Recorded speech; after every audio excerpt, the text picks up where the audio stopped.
প্রিয় দেশবাসী, আমার সম্মানিত প্রবাসী ভাই ও বোনেরা, আসসালামু আলাইকুম। ভিডিওর স্ক্রিনে যাকে দেখছেন, আসলে তিনি একজন প্রতিবন্ধী, কথা বলতে পারে না। ওনার বাড়ি হচ্ছে নোয়াখালী সদর উপজেলা ৬ নং নোয়াখালী ইউনিয়নের ৪ নম্বর ওয়ার্ড কলিমিয়া দরজা বাজারের দক্ষিণ পূর্ব পাশে মুর্শিদ ব্যাপারীর সমাজে। আসলে তিনি ছোটবেলা থেকে এমন। ভাই ভালো আছেন আপনি? ভালো আছেন?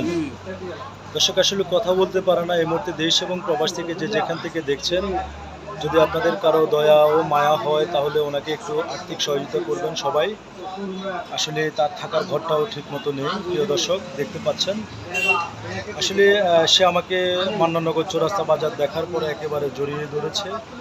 আর আপনারা জানেন যে আমি সমাজের মানবিক কাজগুলো করে থাকি, সমাজের সত্য ঘটনাগুলো উপস্থাপনা করে থাকি, এবং এই ধরনের খেটে খাওয়া মেহনতি মানুষ নিয়ে কিন্তু আমার এই সবুজ টিভি চ্যানেলের 24 ঘন্টা কাজ করি। আপনারা জানেন। আসলে সে আমাকে দেখার পরে জড়িয়ে দেওয়ার পরে এখন এই মুহূর্তে আমরা আমার মামার দোকানে অলরেডি নিয়ে এসেছি।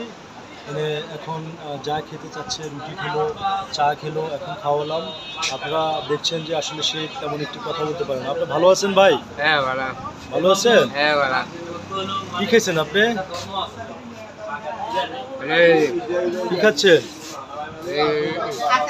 রুটি? আচ্ছা, তাই আমার জন্য দোয়া করেন। তাই দর্শক, খুবই মায়া লাগলো। তো আমি আসলে চা রুটি খাওয়ালাম, আর যাওয়ার সময় নগদ কিছু অর্থ দিব, যেন তার চলার মতো একটা ব্যবস্থা থাকে। প্রিয় দর্শক, যেন চলতে পারে ওরকম একটা নগদ অর্থ দিব হালকা। সবাই দোয়া করবেন তার জন্য, সে যেন ভালোভাবে চলতে পারে।